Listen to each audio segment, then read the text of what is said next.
Hi, and welcome back to the fourth chakra, which is, I believe, one of the most important. I say this for every chakra, but really it is where the lower part of who you are meets the highest part of who you are.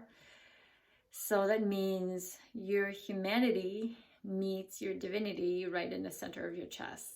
So that is the heart chakra.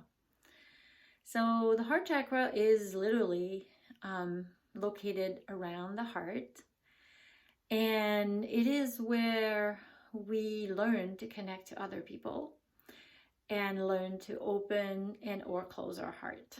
So if any issues around love have met your path when you were growing up, chances are that your heart got broken. In fact, I think it's almost impossible to live in this world at this current day and age and not feel any sort of heartbreak.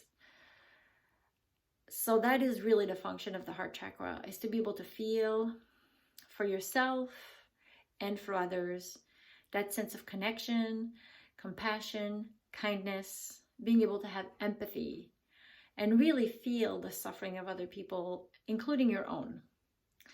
So in the heart center, you are able to, if you're right in the center of your heart, you're able to hold that space for yourself and for others. And you don't overextend, you don't overgive. So like I'm doing this movement forward, or you don't retrieve and sink into your chest and close your heart because you're afraid. You're able to have your shoulders back and take a deep breath, because breath is also associated with the chest, and relax your heart. So your heart is called the seat of the soul. So that is where we know when the mind gets quiet and we're able to calm down, we know what matters to us. We know where to focus, we know what to pay attention to. So basically our values, our priorities, mostly our values really live in the heart center.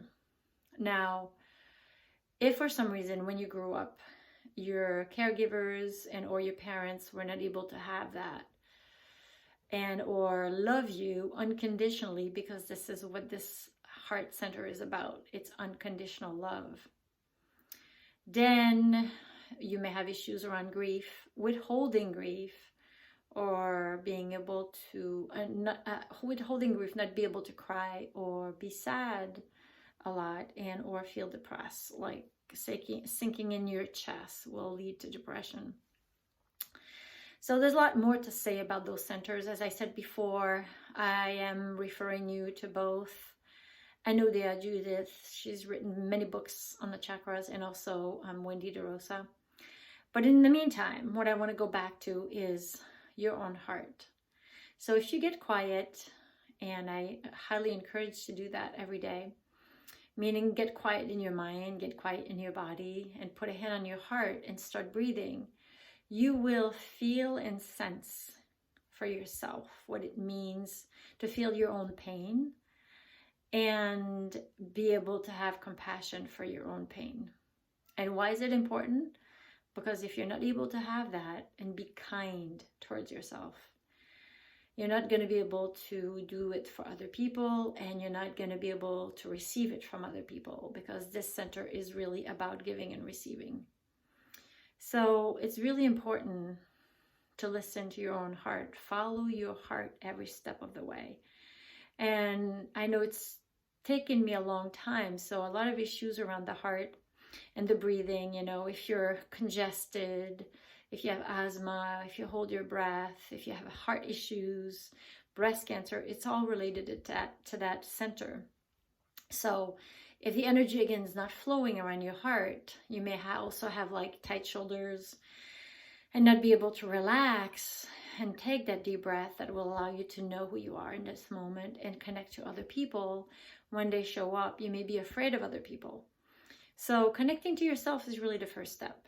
Making time, writing things, or telling yourself or telling other people, if I really listen to my heart, what would I do? If I really tune in into my heart, what do I love? Who do I love? Now it gets a little complex when you think about love, because sometimes loving is also connected connected to other issues, but for the most part, when you feel love in your heart, you know, think of maybe loving a pet or loving a child. Usually it's a little clearer there than loving another human being. We get stuck there.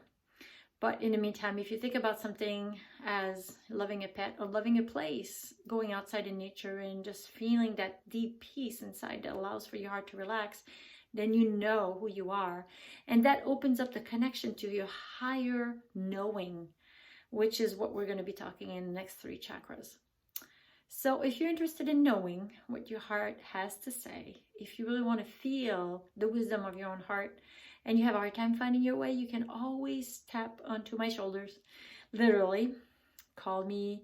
My number is on the site, or send me an email, request a session, a 45-minute breakthrough session, and how to follow your heart. And until then, I wish you good luck, because if you can really find that pathway from your mind to your heart, you will have a life that will be fulfilling. And that's what I wish for you. So until I see you again, I hope that you take care of your beautiful heart. Have a good day.